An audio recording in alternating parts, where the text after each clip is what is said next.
سلام خوتي وخواتاتي، كنتمنى تكونوا بخير وعلى خير ويلقاكم هذا الفيديو في احسن الاحوال وصحه جيده. مرحبا بكم معايا في فيديو جديد على قناتي وقناتكم غزل شانيل. الا كنتو كتشاهدوا القناه لاول مره فما تنساوش تضغطوا على زر الاشتراك وتفعيل الجرس باش تبقاو ديما تواصلوا بجديد القناه. لايك للفيديو فضلا وليس امرا، وتعاليقكم بخصوص الموضوع. عريضة تطالب السلطات بمنع المجرد من الصعود إلى منصة موازين، فخليكم معايا باش تعرفوا التفاصيل.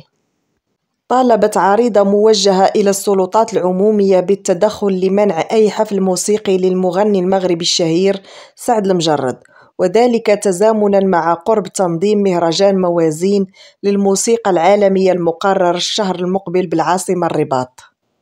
ودعت العريضة التي جمعت إلى حدود يوم الثلاثاء 14 ماي الجاري حوالي 300 توقيع إلى منع المجرد من إقامة أي حفلات بمدن المملكة إلى حين الانتهاء من محاكمته من تهم الاغتصاب التي تطارده. وكشفت العريضة المنشورة على موقع العرائض أن شهرة الفنان لا يجب أن تحميه من العدالة. وجاء في العريضة سعد المجرد يعلن عن رغبته في العودة إلى الساحة المغربية خاصة في مهرجان موازين. كيف يمكننا أن نسجن مغنيي الراب بسبب كلماتهم بينما نسمح لمغني مثل سعد المجرد المتهم بارتكاب عدة جرائم وينتظر محاكمته الاستئنافية بالغناء على المنصات المغربية؟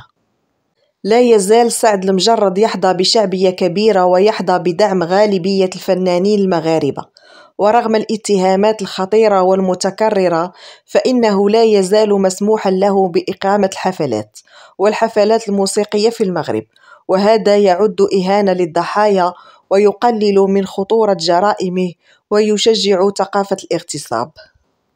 فكما سمعت اخوتي، فسعد المجرد كان عنده لقاء صحفي اللي قال فيه بانه كيتمنى يرجع يحيي حفلات في المغرب وخاصه مهرجان موازين. فمن بعد هذا التصريح كانت هذه العريضه اللي كيطالبوا فيها السلطات المغربيه بانها تمنع سعد المجرد من انه يحيي حفلات داخل المغرب، خاصه وانه مازال عنده المحاكمه ومازال ما تحكمش بالبراءه. فهنا كنكون وصلنا لنهايه الفيديو. شكرا لكم على المشاهده، الى اللقاء مع فيديو قادم إن شاء الله.